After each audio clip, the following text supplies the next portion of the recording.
My school nurse said I was faking it. Then my heart stopped in the hallway. The notification appeared on my Apple Watch during first period calculus. Irregular heart rhythm detected. It is recommended you contact your doctor. I stared at the screen while Mrs. Abernathy explained derivatives, my pencil hovering over blank notebook paper. The watch had been buzzing all morning with warnings I'd been ignoring for 3 days now. High heart rate, 189 BPM. Low heart rate, 54 BPM. Irregular rhythm. The numbers jumped around like they couldn't decide what my heart was supposed to be doing. I pressed my palm against my chest and felt it hammering, then stuttering, then racing again. Something was definitely wrong, but I'd convinced myself it was just stress from college applications and AP exams. By lunch, my watch had logged 14 irregular rhythm notifications. I sat in the cafeteria with my best friend Zara, pushing food around my tray while she talked about her disastrous chemistry lab. My chest felt tight. Not painful exactly, but compressed, like someone had wrapped rubber bands around my ribcage. Every few minutes, my heart would do this weird flip-flop thing that made me catch my breath. Zara noticed me rubbing my sternum and stopped mid-sentence. "You okay? You look really pale." I showed her my watch.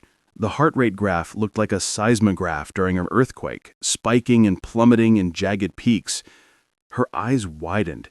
"Dude, that's not normal. You need to see the nurse." Nurse Campbell's office smelled like hand sanitizer and fake floral air freshener. She was typing on her computer when I knocked, not bothering to look up when she said, "Come in." I sat in the plastic chair across from her desk and waited while she finished whatever was more important than a student seeking medical attention. Finally, she swiveled toward me with this expression like I'd already wasted enough of her time. "What's the problem?" I held out my wrist, showing her the watch face displaying my current heart rate of 178. "I've been getting these warnings for 3 days. My heart rate keeps jumping all over and my chest feels tight." She glanced at the watch for maybe 2 seconds before leaning back in her chair. Smartwatches aren't medical devices. They're designed to make anxious teenagers panic. You're fine. I pulled up the health app on my phone, showing her the data from the past 72 hours. Dozens of irregular rhythm notifications, heart rate recordings that looked nothing like the steady patterns from previous months. "But look at this. Something's definitely wrong. It never did this before."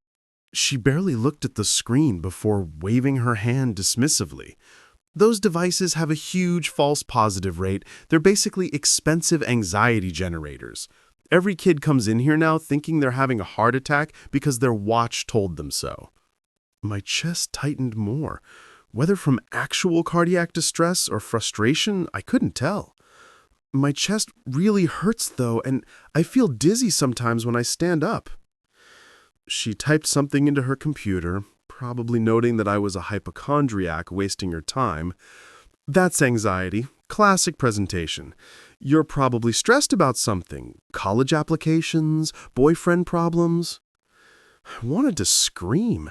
I wanted to demand she actually examine me, take my pulse manually, listen to my heart, do something besides dismiss me because I was a teenager with a smartwatch. But I'd been raised to respect authority, to trust adults who supposedly knew better.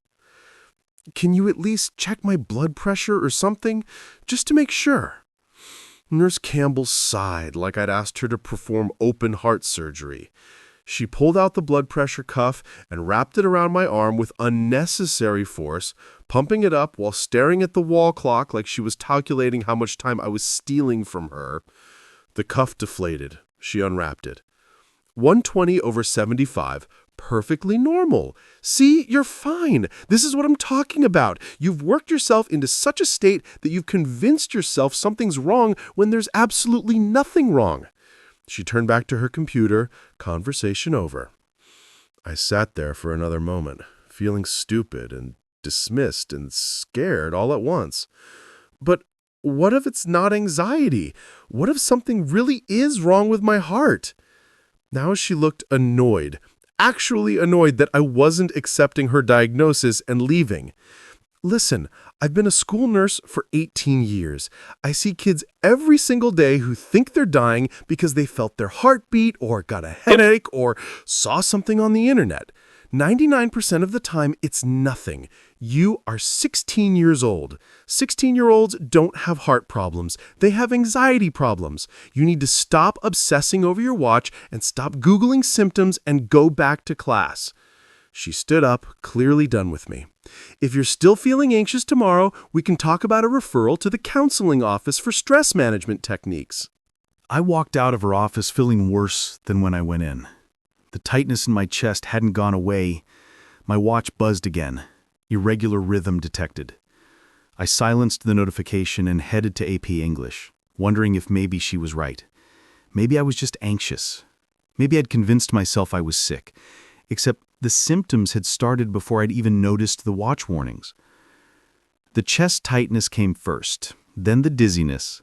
Then I'd checked my watch and seen the concerning data. But Nurse Campbell was the medical professional. She'd done this for 18 years. Surely she knew better than a scared teenager with a smartphone.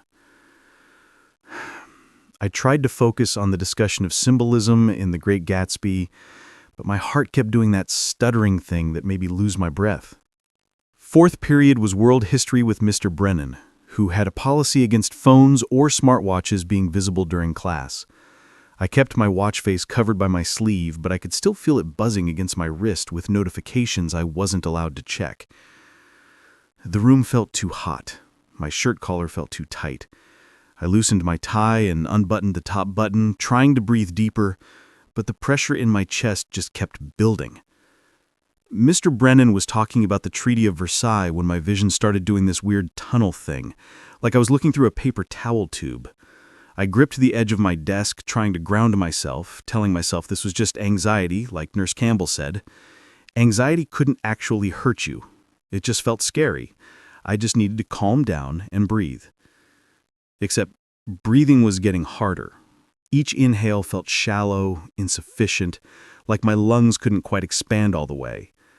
My heart was hammering now, fast and irregular, and I could feel it in my throat, in my temples, in my chest.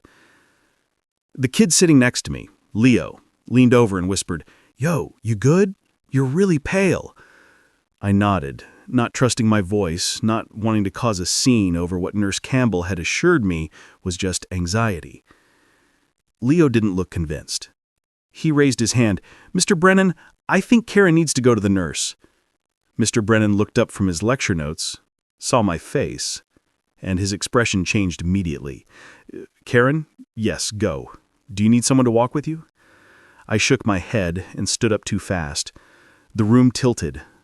I grabbed my backpack and made it to the doorway before everything started spinning. The hallway was empty, everyone in class, fluorescent lights buzzing overhead. I leaned against the lockers, trying to steady myself, but my legs felt wrong, disconnected, like they belonged to someone else. My watch was going crazy against my wrist, buzz after buzz after buzz. I pulled my sleeve up to look at it. Heart rate 203 BPM. Irregular rhythm. High heart rate alert. I pressed my hand against my chest and felt my heart racing, skipping beats, racing more. This wasn't anxiety. Something was actually wrong. I needed help. I needed to get back to Nurse Campbell and make her understand that this wasn't in my head. I took 2 steps toward her office, and my heart just stopped. Not slowed down, not skipped a beat. Stopped. I felt it happen. This horrible, empty sensation in my chest where the beating should be, and then everything went black. I don't remember hitting the floor. Don't remember the impact or the sound or anything. The next thing I knew, I was looking up at the ceiling tiles, but I couldn't move, couldn't breathe, couldn't do anything except stare up at the fluorescent lights while my body seized and jerked without my permission. Somewhere far away, someone was screaming, feet were running, voices shouting, "Call 911, get the nurse, oh my God, someone help him." I tried to tell them I was okay, tried to move, but nothing worked. My body was doing its own thing, convulsing on the floor while I was trapped inside, watching it happen, but unable to control anything. Then there were hands on me, someone rolling me onto my side, someone else yelling about seizures. Except I wasn't having a seizure. My heart had stopped. Why didn't they understand my heart had stopped? Nurse Campbell's face appeared above me, and even through the fog and the confusion and the terror, I saw the exact moment she realized she had made a catastrophic mistake. Her face went white. Her hands shook as she felt for a pulse in my neck. No pulse, no breathing. Someone time this. Start timing now. She began chest compressions, pressing down on my sternum with the heel of her hand, counting out loud. 1, 2, 3, 4. Each compression sent shockwaves through my body. I could feel it happening but couldn't respond, couldn't tell her I was still in here, still conscious somehow, despite my heart not beating. More people arrived. A teacher I didn't recognize took over compressions when Nurse Campbell's arms got tired. Someone else was on the phone with 911, reading off our school address. A student was filming everything on their phone. The camera pointed right at my face, and I wanted to tell them to stop, to give me some dignity, but I couldn't speak. Then, suddenly, I could breathe. 1 second, nothing. The next, my lungs pulled in air with a horrible gasping sound that didn't seem like it came from me. My heart stuttered back to life, beating wrong, arrhythmic and chaotic, but beating. Nurse Campbell's face was above me again, tears streaming down her cheeks. "Stay with me. Ambulance is coming. You're going to be okay. Just stay with me." I tried to tell her I wasn't going anywhere, that I was right here, but my mouth wouldn't form words. The world was starting to make sense again, sounds becoming clearer, my body responding to my brain's commands again. I could wiggle my fingers, could feel the cold floor beneath me, could hear the approaching sirens getting louder and louder until they were right outside. And then, paramedics were rushing through the school doors with equipment and urgent voices. They cut my shirt open right there in the hallway, stuck electrodes all over my chest, attached me to a monitor that started beeping frantically. One of the paramedics, a woman with gray hair pulled back into ponytail, looked at the screen and her eyes went wide. "VFib, he's in VFib, charging to 200. I didn't know what VFib meant, but I knew from her tone it was bad.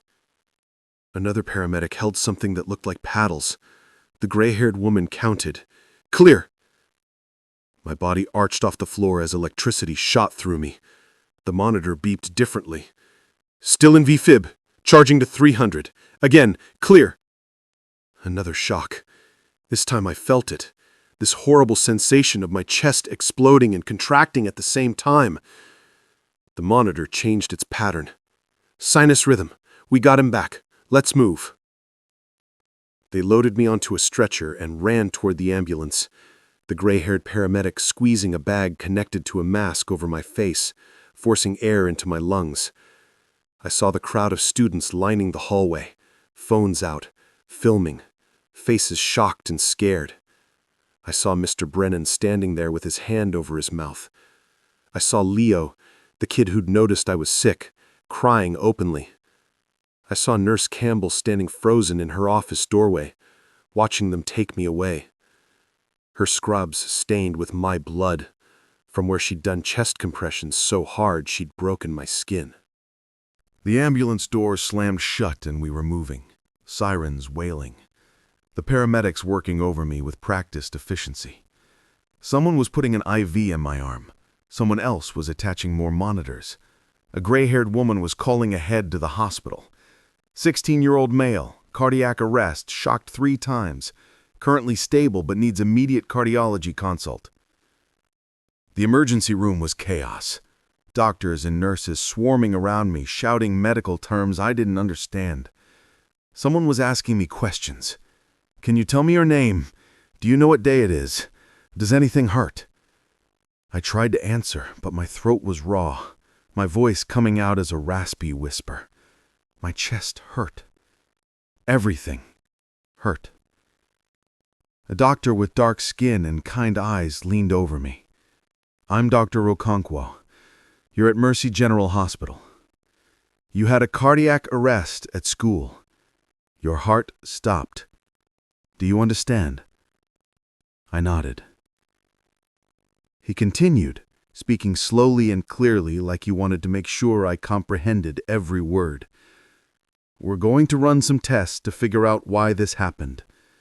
You're going to be okay, but we need to figure out what's going on with your heart. Do you have any history of heart problems? Any family history?" Family history. The words triggered something in my foggy brain.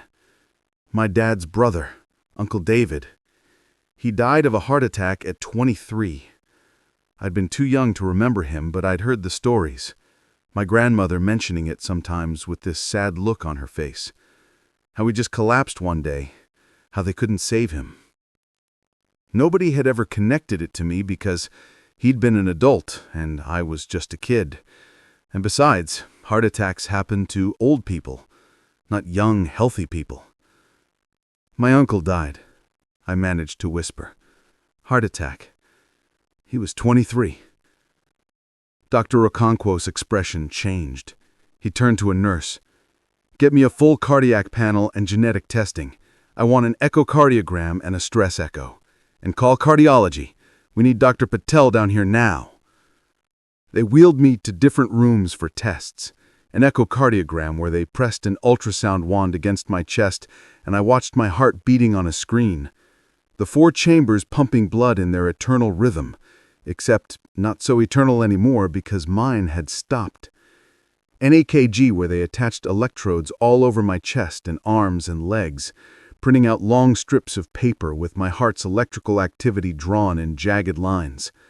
Blood draws, so many blood draws, my arms ending up covered in cotton balls and tape. Through it all, I kept thinking about Nurse Campbell's face when she realized I'd been telling the truth. The horror in her eyes when she couldn't find my pulse. The way her hands had shaken doing chest compressions. She'd been so certain I was just an anxious teenager with a smartwatch. So confident in her 18 years of experience. And she'd been completely wrong. My parents arrived 2 hours later, both of them having left work the moment the school called. My mom was crying before she even made it through the door, rushing to my bedside and grabbing my hand like she could keep me tethered to life through physical touch alone. My dad stood at the foot of the bed, his face gray, his jaw clenched tight. "What happened? The school said your heart stopped. How does a 16-year-old's heart just stop?" I told them everything. The watch notifications I'd been ignoring, the symptoms that had been building for days, going to Nurse Campbell and being dismissed, collapsing in the hallway. My mom's tears turned to anger. "You told the nurse something was wrong and she sent you back to class. She sent you back to class when your heart was failing." My dad's hand tightened on the bed rail. "We need to talk to her. We need to talk to the principal. This is unacceptable." Dr. Patel, the cardiologist, arrived before my parents could storm out to confront anyone. She was a small woman with silver-streaked hair and an intensity that filled the room.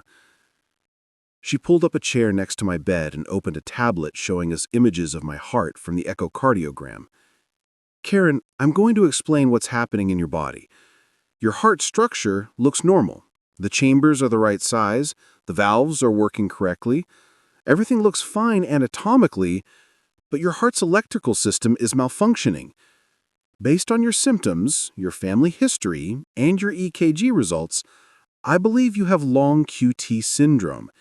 It's a genetic condition that affects the heart's electrical signals. Do you know what that means?" I shook my head. She continued, "Your heart has its own electrical system that tells it when to beat. In long QT syndrome, the electrical signal takes too long to reset between beats. The QT interval, the time it takes for your heart to recharge electrically, is prolonged. This makes you vulnerable to dangerous arrhythmias." She pulled up another image, an EKG strip with colored markings. "See this section here? This is your QT interval. In a normal person, it should be around 400 milliseconds. Yours is measuring at 560 milliseconds. That's significantly prolonged. This is why your heart went into ventricular fibrillation. The irregular rhythm you were feeling was your heart trying to beat normally but getting confused by the faulty electrical signals. Eventually, it went into V-fib, which is when the heart just quivers instead of pumping blood. Without immediate intervention, it's fatal. My mother made a choking sound. My father's face somehow got more gray. I felt strangely detached, like Dr. Patel was talking about someone else's heart, someone else's mortality. The good news is that now we know what's wrong. We can treat it. You'll need an implantable cardioverter defibrillator, an ICD. It's like a pacemaker, but it also shocks your heart if it goes into a dangerous rhythm. An ICD, a device implanted in my chest that would shock my heart back to life if it stopped again. I was 16 years old. I should be worrying about SATs and prom dates, not cardiac devices and genetic heart conditions. Will I have to have this forever? Dr. Patel nodded. Yes. Long QT syndrome doesn't go away. The ICD is a permanent treatment. We'll also put you on beta blockers to help regulate your heart rate and reduce the risk of arrhythmias. You'll need to avoid certain medications that can worsen the condition. No contact sports. We'll need to monitor you regularly, but with proper management, you can live a normal life. Well, relatively normal. This isn't a death sentence. It's a chronic condition that requires management. My dad finally spoke, his voice rough. Her brother, my brother David, he died at 23. Sudden cardiac arrest. Is this the same thing he had? Dr. Patel's expression softened with understanding. Very likely, yes. Long QT syndrome is genetic. It's passed down through families. If you had one relative with sudden cardiac death at a young age, there's a good chance other family members have the condition. Everyone in the immediate family should be screened. Parents, siblings, cousins, anyone who shares Karen's genetics should get an EKG to check their QT interval. She turned to me. Your uncle probably had undiagnosed long QT syndrome. He probably had the same symptoms you did, the irregular heartbeats, maybe chest discomfort. But back then, we didn't have smartwatches giving people cardiac data. He might not have realized anything was wrong until it was too late. Your watch might have saved your life by making you aware something was wrong, even if the school nurse didn't listen. The irony wasn't lost on me. Nurse Campbell had dismissed my smartwatch as an anxiety generator, but the watch had been trying to warn me I had a life-threatening cardiac condition. If I hadn't been wearing it, I might not have known to seek help at all. I might have just collapsed at home one day like Uncle David, with no one around to do CPR, no one to shock my heart back to life. The surgery to implant the ICD was scheduled for the next morning. Dr. Patel explained the procedure would take about 2 hours. They'd make an incision below my collarbone, create a pocket in the tissue, and insert the device, which was about the size of a matchbox. Then they'd thread wires through my veins directly into my heart, testing the device to make sure it could properly sense my heart rhythm and deliver shocks if needed. I'd have a visible scar and a noticeable bump under my skin. I'd set off metal detectors. I'd need to avoid MRI machines unless they were specifically compatible with my device. My life would never be the same. That night in the hospital, I couldn't sleep. Every time I closed my eyes, I felt that horrible sensation of my heart stopping, the emptiness in my chest, the terror of being conscious but unable to control my body. A nurse came in every hour to check my vitals, the blood pressure cuff inflating automatically through the night, the pulse oximeter on my finger measuring my oxygen levels. At 3 a.m., I was staring at the ceiling when my phone buzzed with notifications. Text messages, dozens of them. I opened my phone and started reading messages from Zara, from Leo, from kids I barely knew. They'd all seen the video. Someone had posted the cell phone footage of me seizing on the hallway floor, Nurse Campbell doing chest compressions, the paramedics shocking my heart. The video had gone viral at school. Everyone was talking about it. Some messages were supportive, hoping I was okay. Others were morbidly curious, asking what it felt like to die. One message from a number I didn't recognize said simply, "Nurse Campbell is a murderer." I clicked on the link someone had sent to the school's anonymous confessions page. The post had 300 comments already. Students sharing stories of times Nurse Campbell had dismissed their medical concerns. A girl with diabetes saying Nurse Campbell had accused her of faking low blood sugar to get out of class. A boy with asthma saying she'd refused to let him use his inhaler during a severe attack, insisting he was just having a panic attack. Kid after kid describing being told they were fine when they weren't, being sent back to class when they needed medical attention, being dismissed and belittled and accused of exaggerating. The pattern was undeniable. Nurse Campbell had been failing students for years, and I'd just been the first one whose heart had literally stopped in response. The comment section was calling for her to be fired, prosecuted, stripped of her nursing license. Some were even more extreme, suggesting she belonged in prison for negligent homicide attempt. The surgery went smoothly, according to Dr. Patel, though I felt terrible afterward. The incision site throbbed with a deep ache that painkillers only barely touched. I could feel the device under my skin, a foreign object that would be part of my body forever. Dr. Patel tested it before I left the operating room, deliberately triggering an arrhythmia to make sure the ICD would respond appropriately. I felt the shock, a brief, painful jolt in my chest, and then my heart corrected itself. "Perfect," she said, with satisfaction. "It's working exactly as it should. If your heart goes into V-fib again, the device will shock you automatically. You might not even know it's happening unless you're paying attention." Most patients describe it as feeling like being kicked in the chest by a horse. It's not pleasant, but it's better than dying. Better than dying. That was my life now. Constant vigilance, medication schedules, regular cardiology appointments, a device in my chest that might kick me like a horse at any moment to keep me alive. I spent 3 more days in the hospital recovering from the surgery. My parents barely left my side. My dad made calls to lawyers, to the school board, to anyone who would listen about what had happened. My mom alternated between crying over me and raging about Nurse Campbell's negligence. Zara visited, bringing homework I couldn't concentrate on and gossip about how the whole school was in an uproar. "They put Nurse Campbell on administrative leave," she told me, sitting in the chair my mom had vacated to get coffee. The principal made an announcement saying they're investigating the incident and taking it very seriously, but everyone knows that's code for trying to avoid a lawsuit. "Your parents are suing, right? Please tell me they're suing." I didn't know. Probably. My dad had been on the phone with lawyers, but nobody had told me the details. I was too tired to care about lawsuits. I just wanted to understand how my life had changed so drastically in less than a week. The day I was discharged, a reporter from the local news was waiting in the hospital lobby. She tried to shove a microphone in my face as we walked to the car, asking how it felt to survive cardiac arrest, whether I blamed the school nurse, if I thought smartwatches should be taken more seriously by medical professionals. My dad physically blocked her path. "My son just had major surgery. Leave us alone." But she persisted, walking alongside us to the parking lot, her cameraman filming the whole interaction. "The video of your collapse has over 2 million views online. Students are calling for Nurse Campbell to be criminally charged. Do you think she should face charges?" My dad opened the car door and practically pushed me inside.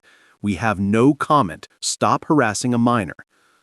The reporter finally backed off as we drove away, but I could see her in the side mirror, still filming our departure. At home, I was supposed to rest and recover, but my phone wouldn't stop buzzing with notifications. The story had spread beyond our school. News outlets were picking it up. Teen's heart stops after school nurse dismisses smartwatch warnings. Apple Watch detects heart condition school nurse missed. Family sues school after teen's cardiac arrest. The articles included stills from the viral video, my face visible as I seized on the floor. They'd interviewed Dr. Patel, who'd given a statement about long QT syndrome and the importance of taking cardiac symptoms seriously regardless of patient age. They'd tried to interview Nurse Campbell, but she declined comment on advice of her attorney. The school district had released a bland statement about prioritizing student safety and conducting a thorough investigation. My story had become a cautionary tale about medical dismissal and the dangers of assuming teenagers were too young for serious health conditions. The lawsuit moved forward quickly. My parents' lawyer, a sharp woman named Frances Dequoy, filed suit against both Nurse Campbell personally and the school district. The complaint detailed everything: my repeated visits to the nurse's office, the documented symptoms I'd reported, the smartwatch data showing clear cardiac distress, Nurse Campbell's dismissal of my concerns without performing even basic medical assessments, her failure to check my pulse manually or listen to my heart with a stethoscope, her insistence that I was just anxious despite textbook symptoms of cardiac emergency. The complaint argued gross negligence, medical malpractice, and systemic failure to protect student safety. It demanded compensation for medical expenses, pain and suffering, and punitive damages. Frances told my parents she'd never seen such a clear-cut case of medical negligence. Most malpractice cases require expert testimony to establish what a reasonable medical professional would have done. This one doesn't. Any first-year nursing student could tell you that a patient presenting with chest pain, irregular heartbeat, and documented arrhythmia needs cardiac assessment. She did nothing. Less than nothing. She actively prevented you from seeking appropriate care by reassuring you nothing was wrong. Discovery revealed documents that made everything worse. Nurse Campbell had documented my visit in her patient log, but her notes told a different story than what actually happened. According to her records, I'd come in complaining of vague anxiety about a smartwatch reading. She'd assessed me as alert and oriented, no visible distress, vital signs within normal limits. She'd concluded I was experiencing health anxiety related to wearable technology and recommended counseling. There was no mention of my chest pain, no documentation of irregular heartbeat, no record of the concerning data I'd shown her. She'd created a narrative that made her appear competent and thorough while making me seem like a worried hypochondriac. If I had died, those notes would have been her defense.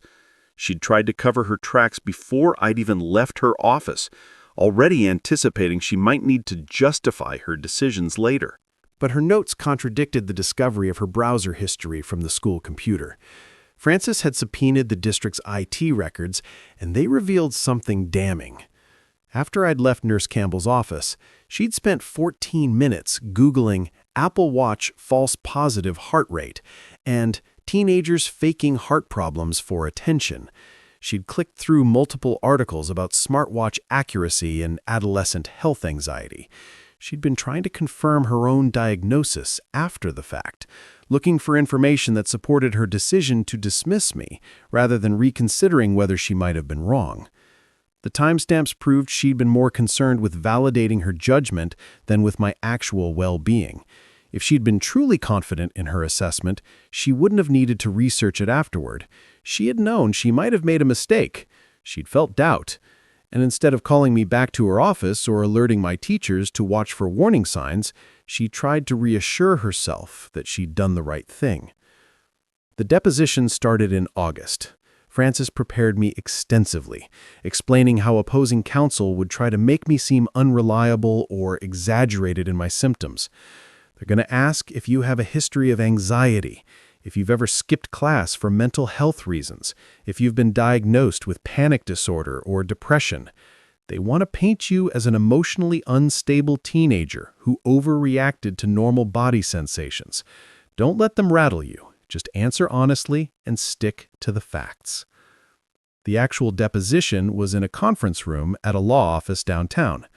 Nurse Campbell and her lawyer on one side of a long table, me and Frances on the other. A court reporter sat at the end, typing everything said. Nurse Campbell wouldn't make eye contact with me. She stared at her hands the whole time, picking at her cuticles, her face carefully neutral. Her lawyer asked me to describe my symptoms in detail: the chest tightness, the irregular heartbeat, the dizziness. And you believe these symptoms indicated a cardiac emergency? I frowned at the question's phrasing. I didn't know what they indicated. That's why I went to the nurse. I knew something was wrong and I needed medical evaluation. But you're not a medical professional, correct? You have no training in cardiac assessment. I kept my voice steady, like Francis had coached me. No, I'm not. That's why I sought help from someone who was supposed to have that training. The lawyer consulted his notes. Nurse Campbell's records indicate you were primarily concerned about your smartwatch readings? Would you say your anxiety about the watch was the main reason you sought medical attention? Francis objected before I could answer. Asked and answered. He's already testified he sought attention because of physical symptoms, not anxiety about a device. The lawyer rephrased. Did you show Nurse Campbell your smartwatch data? I nodded. Yes, I thought it was relevant medical information. My watch had detected irregular heart rhythm multiple times over 3 days. That seemed important. He leaned forward. Are you aware that consumer-grade smartwatches have a false positive rate of approximately 67% for arrhythmia detection? I felt my pulse quicken, my ICD sitting heavy in my chest under my shirt. I'm aware they're not perfect, but mine was right. I did have a cardiac arrhythmia, a life-threatening one. If Nurse Campbell had taken my symptoms seriously and done any actual medical assessment, she would have found it. The lawyer's expression didn't change. So you believe that school nurses should treat every teenager who comes in with smartwatch data as having a potential cardiac emergency? Francis objected again. Argumentative. The witness hasn't testified to any such belief. But I wanted to answer. I believe school nurses should take all symptoms seriously. Nurse Campbell didn't just dismiss my smartwatch data, she dismissed my chest pain, my irregular heartbeat, my dizziness. She didn't check my pulse. She didn't listen to my heart. She didn't do any assessment at all. She made assumptions based on my age instead of my symptoms. The lawyer made a note. How would you characterize your relationship with Nurse Campbell prior to this incident? I thought about it. I didn't have one. I'd been to her office maybe twice in 4 years for routine stuff. I didn't know her personally. He nodded. So you had no reason to distrust her medical judgment? That felt like a trap. I trusted her because she was the school nurse. I assumed she would help me. I was wrong. Nurse Campbell's deposition was scheduled for the following week. Francis played me the recording afterwards since I hadn't been allowed in the room.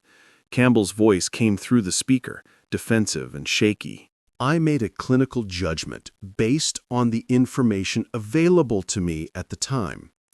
The student presented with vague anxiety complaints and showed me data from a consumer device known for high false positive rates. His vital signs, when I checked them, were within normal parameters. Blood pressure was perfect.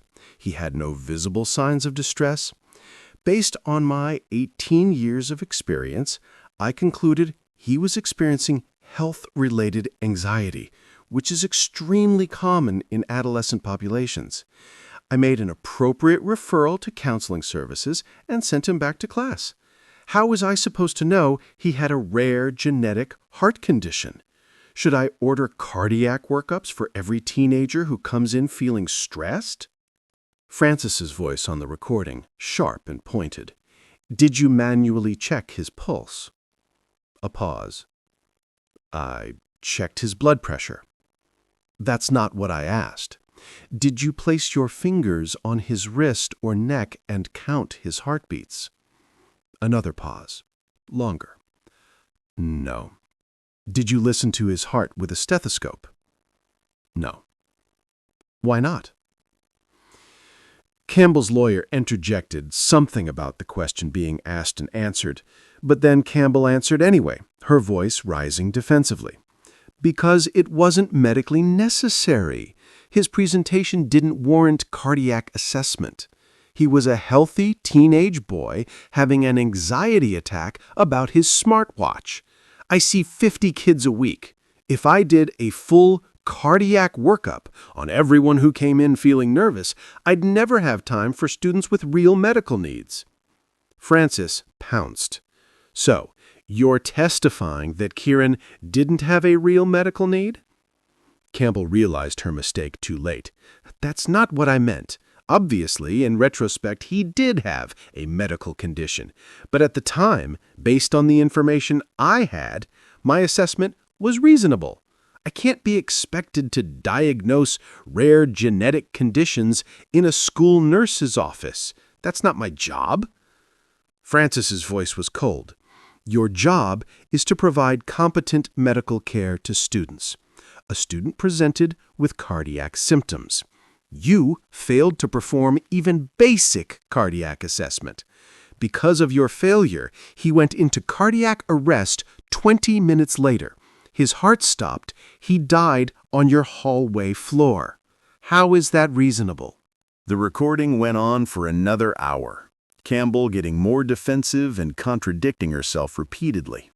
She admitted she'd been concerned enough to Google smartwatch accuracy after I left, but not concerned enough to call me back.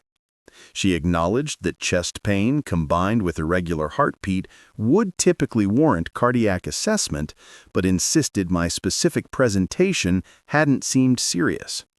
She claimed teenagers were prone to exaggerating symptoms, but then said I hadn't seemed distressed enough to be genuinely ill. She tied herself in logical knots trying to justify her decisions, and with every answer, she made Francis's case stronger. By the end, even her own lawyer seemed to have given up trying to rehabilitate her testimony. The damage was done.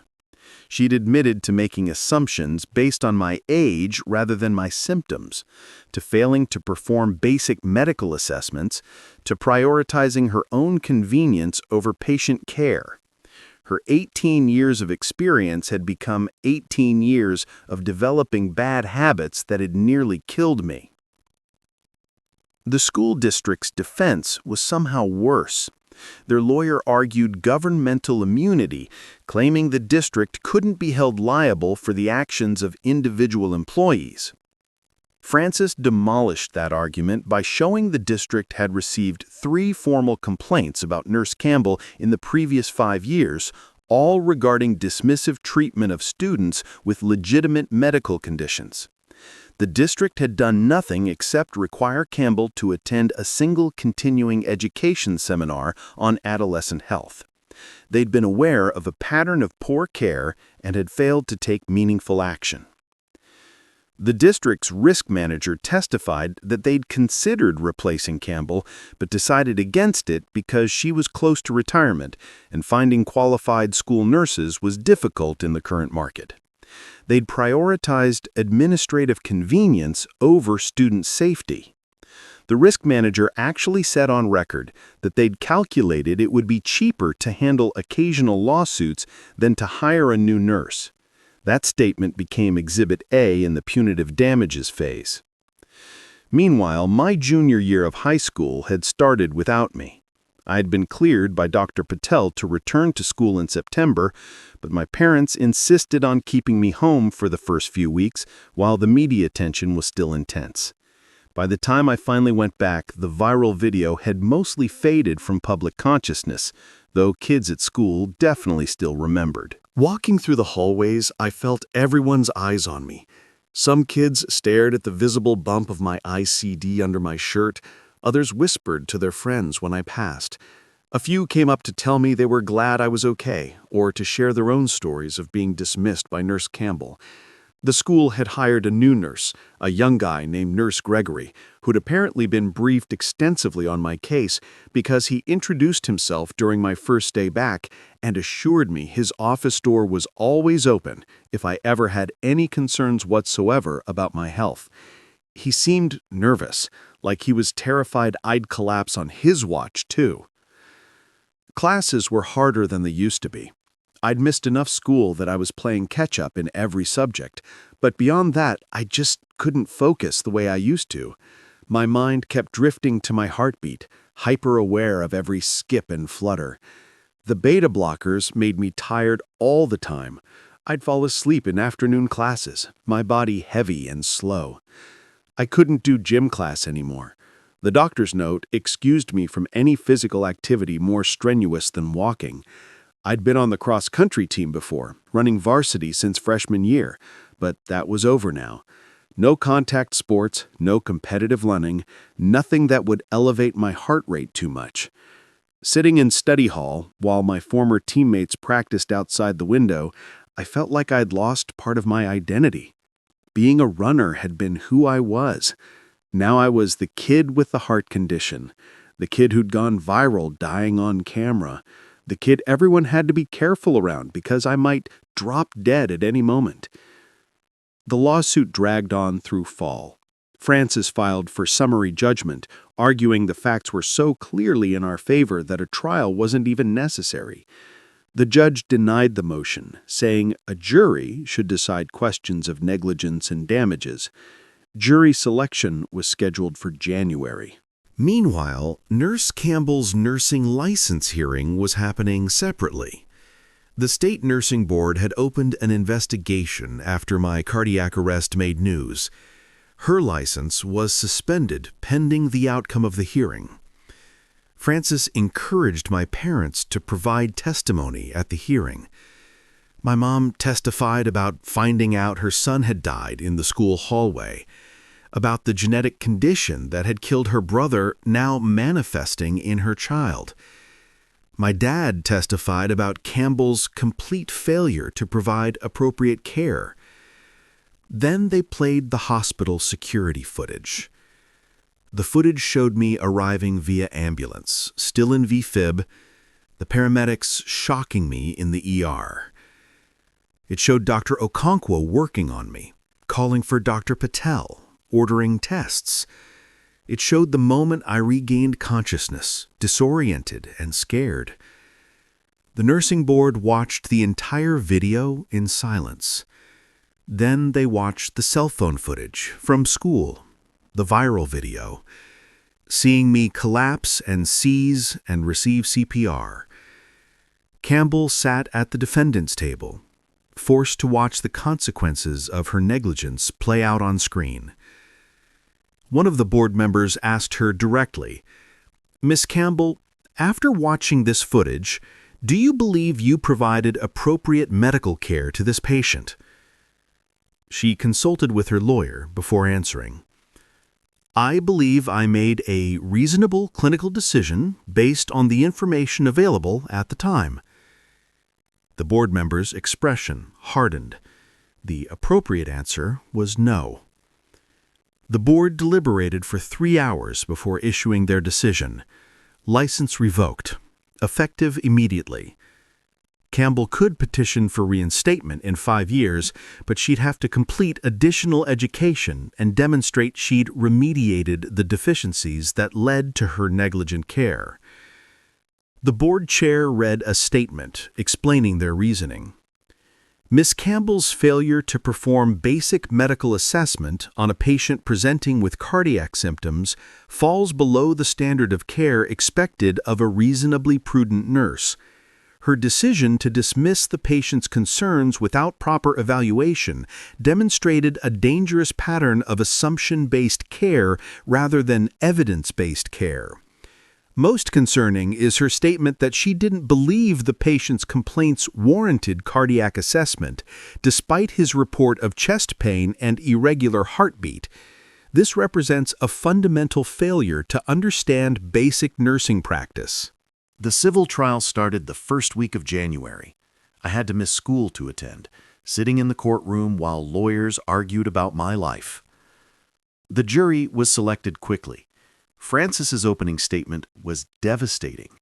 She walked the jury through everything chronologically: the smartwatch mornings, my decision to seek medical help, Nurse Campbell's dismissal without performing basic assessment, my collapse 20 minutes later, the viral video of my heart stopping, the emergency surgery to implant the ICD. She showed the jury my scars.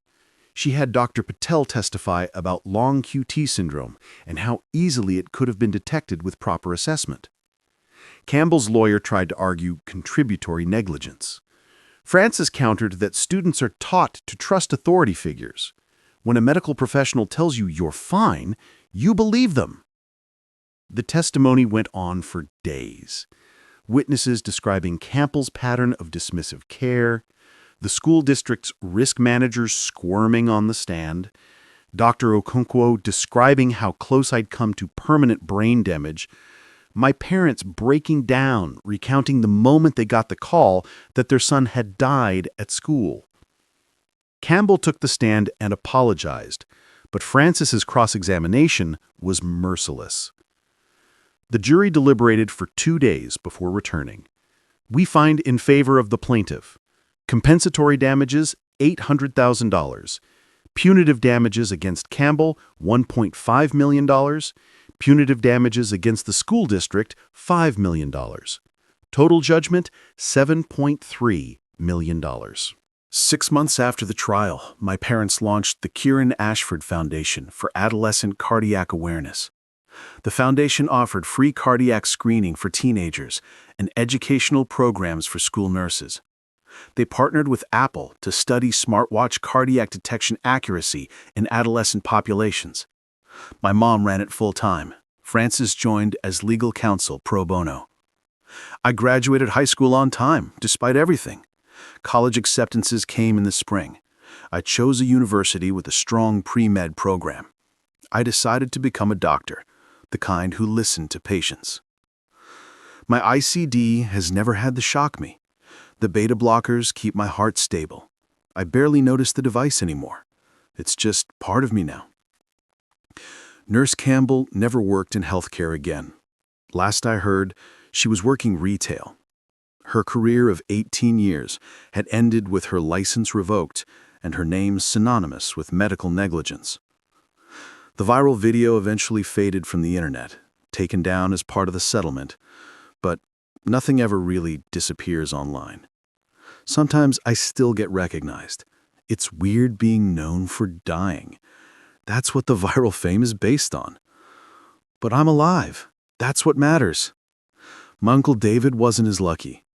I'm 19 with a full life ahead because of a smartwatch and paramedics who know what to do, and a cardiologist who caught what killed my uncle, and a jury who believed a teenager's smartwatch over a school nurse's assumptions.